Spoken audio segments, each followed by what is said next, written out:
एक पिंडदान गीत वाह इसलिए कि 13वीं का कार्यक्रम है। हाँ पिंड पार्द और गीत बहुत पुराने लाइन में है। वाह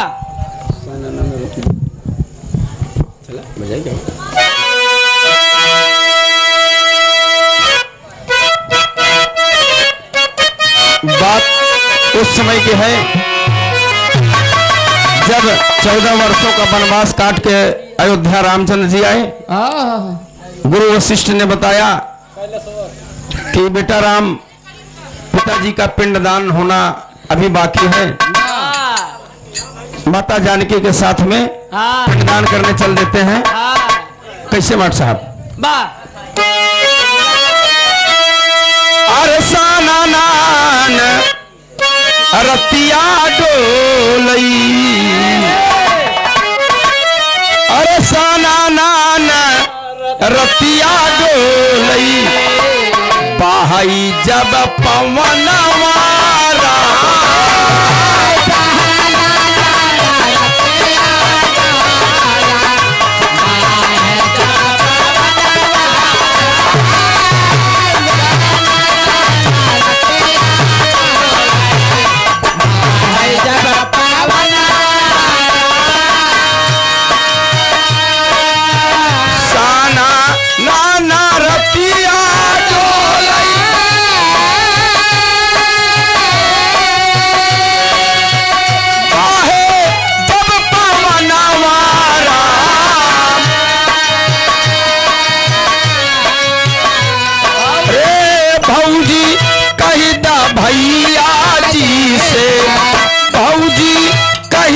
भैया जी से कहते तेन गाँव नवारा,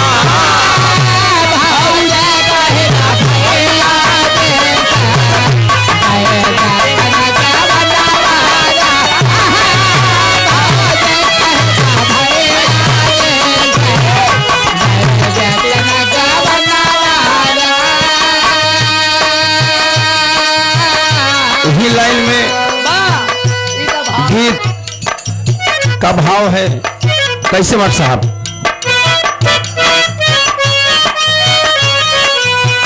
रामाया सिया जी चलले,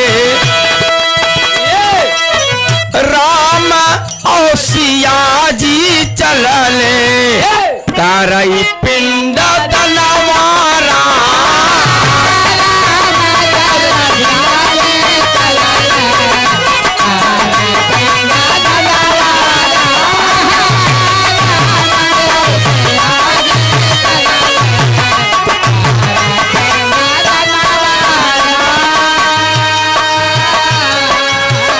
राम और सिया जी चलले,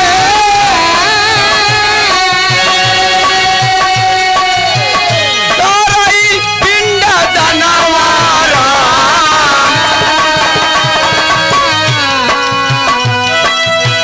फाल्गो नदी के तीरे, फाल्गो नदी के तीरे, मिला एक बाभनवारा,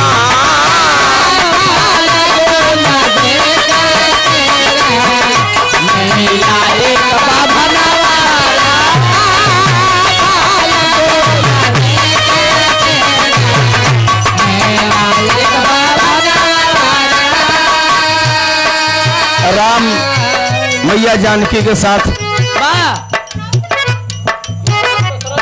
राजा दशरथ जी का पिंडदान करने चल दिए और जाते जाते फाल्गु नदी के पास पहुंच गए और वहां एक पंडित जी दिखाई दिए और पंडित जी दूर से जजमान इधर आवा, जजमान इधर आवा, आप अयोध्या नरेश महाराज दशरथ के लड़का है, इनके पास बहुत बड़ी लिस्ट होत है, तो आजा पर पाजा बताई देते।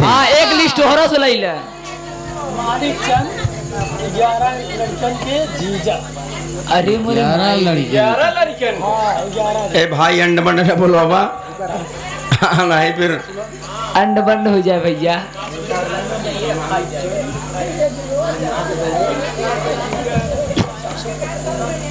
सुनाओ सुनाओ।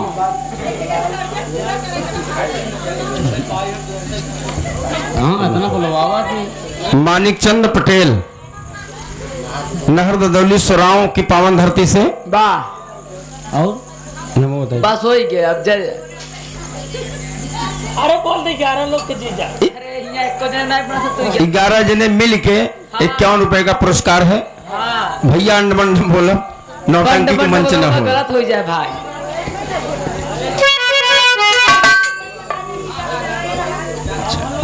जगलाल पटेल वाह उर्फ मिठाई लाल सधौ पूरा पावन धरती से हाँ भाव को समझते हुए 51 रुपए का पुरस्कार चरणों में कोट कोट प्रणाम पहले की स्वीकार हो।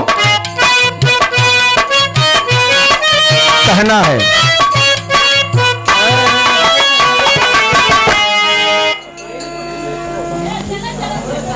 सुपूजन पटेल रेठू अवदानी पूरा हड्डिया की धरती से भाव को समझते हुए 51 रुपए का पुरस्कार चरणों में कोट कोट प्रणाम पहले की स्वीकार हो। एहर पंडित जी तमाम सामान बता दिए, पूरा लिस्ट बना के दे दिए। भगवान राम जाओ सामान बाजार में चल देते हैं सामान लेने। कैसे मठ साहब?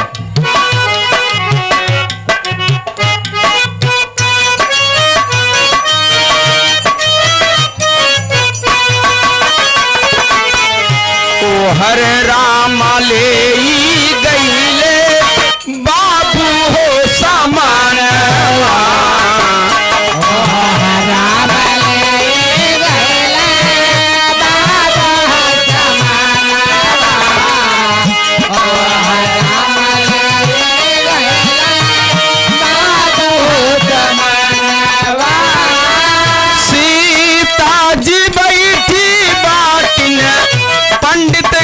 समानवा हो पंडित के समानवा।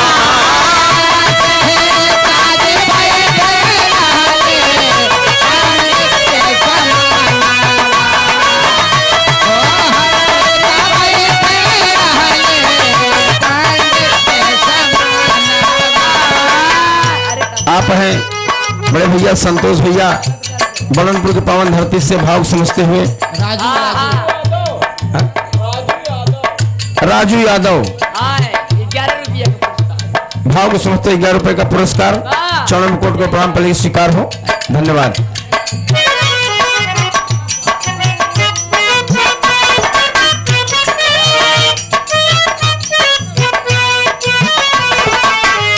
ओ हरे राम ले गईले बाबू हो समानवा।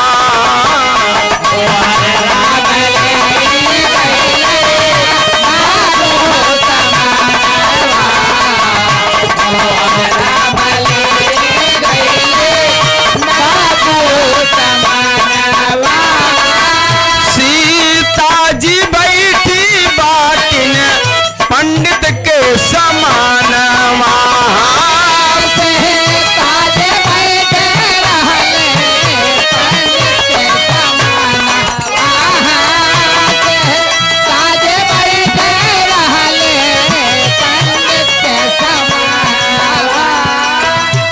पंडित जी बता दिए, भगवान राम चल दिए और उधर माता जानकी पंडित जी के पास बैठी हुई हैं, लेकिन वहां करती क्या है?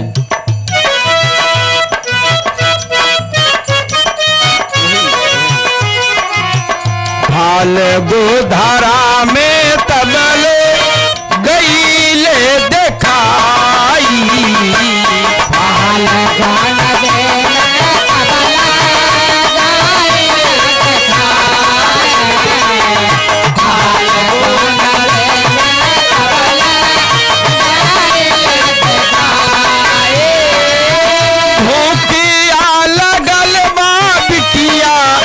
भूखिया लगल बा बिटिया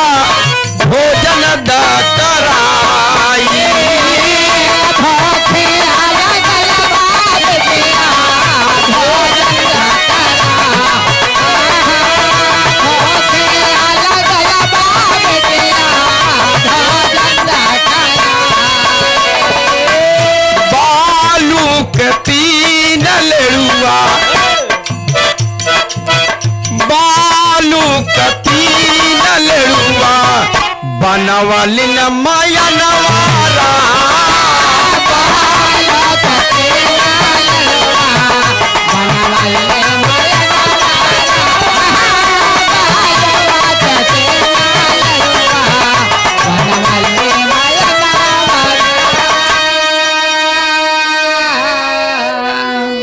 वाह हमारे चाचा जी माननीय वाह स्वर्गीय शोभनाथ पटेल जी के भांजी भाई ने भांजी बड़ी भांजी और छोटी भांजी बहन जी की तरफ से भाव समझते हुए 101 रुपए का पुरस्कार वाह चरणों में कोट कोट प्रणाम पड़ेगी स्वीकार हो हाँ आशीर्वाद की अपेक्षा है। बाबूजी इधर माता जानकी बैठी हैं पंडित जी के सामने वाह और तब तक एक अजरद होता है ये बीच धारा में महाराज दशरथ जी का इतना सिर दिखता है वाह और वो भोजन के लिए आग्रह करते हैं। हाँ सामान न होने के कारण माता जी ने बालू का 3 पिंडा बनाया और महाराज जी को खिला दिया। और इधर फिर क्या होता है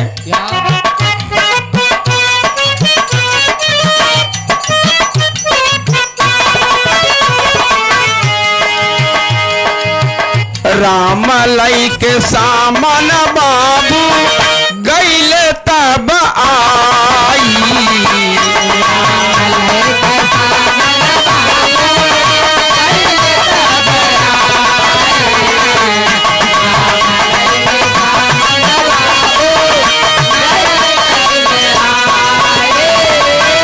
तबाल सीता मैया जी बात के बताई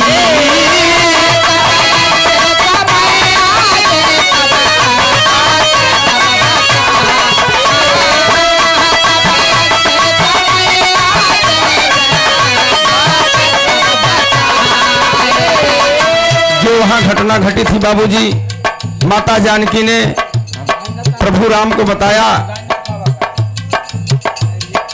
जानकी जी ने कहा आपको यकीन न हो तो पंडित जी बैठे हैं, गौ माता है और स्वयं फाल्गु नदी है, आप इनसे प्रमाण ले सकते हैं। लेकिन तीनों ने मना कर दिया। प्रभु राम ने पूछा और तीनों ने मना कर दिया। फिर सीता मां जगत जननी करती क्या है?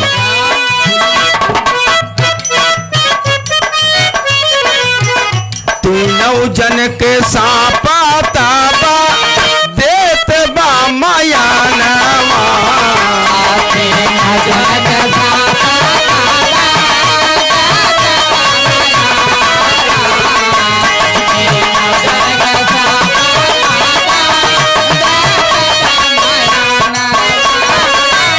बारी बारी तीनों जन के साप तब सुनाई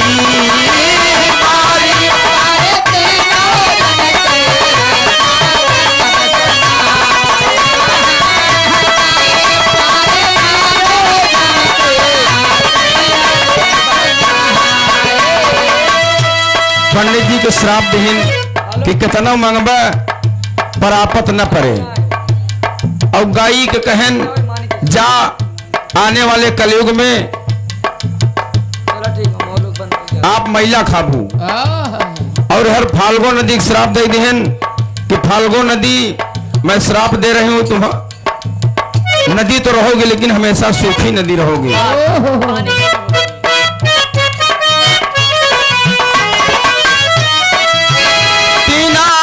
जने के साप तीनाहू जने के साप दिहालिन माया नवारा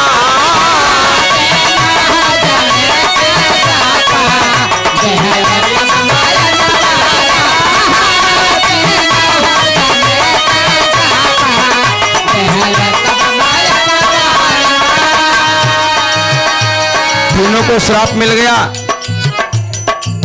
इसका प्रमाण दिए एक कुसा का पेड़ रहा, कुसा का पेड़ वो प्रमाण दिए प्रभु राम से बताए सारी हकीकत। माता जगत जननी सीता जी ने उसको आशीर्वाद दिया कि बेटा तुम जहां भी रहोगे, वाह वाह पत्थर पे रहोगे, कड़ी धूप में रहोगे, कोई आग से जला देगा, फिर भी तुम हमेशा हरे भरे रहोगे। बाबूजी इसीलिए कुशा कभी सूखता नहीं है। वाह कुशा के जगत जननी का श्राप आशीर्वाद है। आशीर्वाद। और अंत में कहना है मार साहब,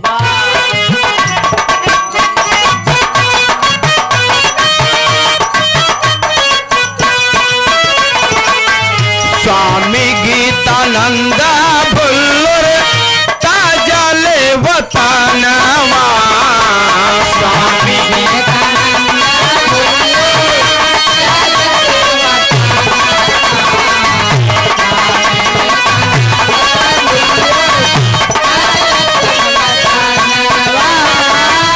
रामाधार है डर गईले चाढ़ी के विमानवा,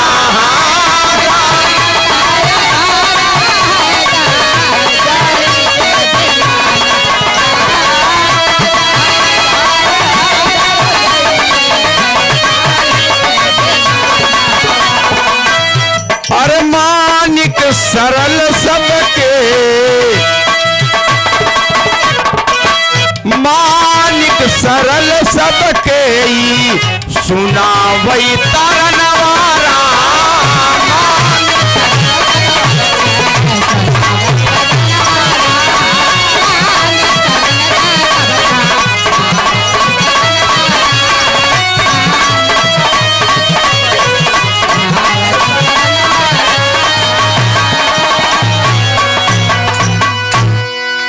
उठान बोल दीजिए।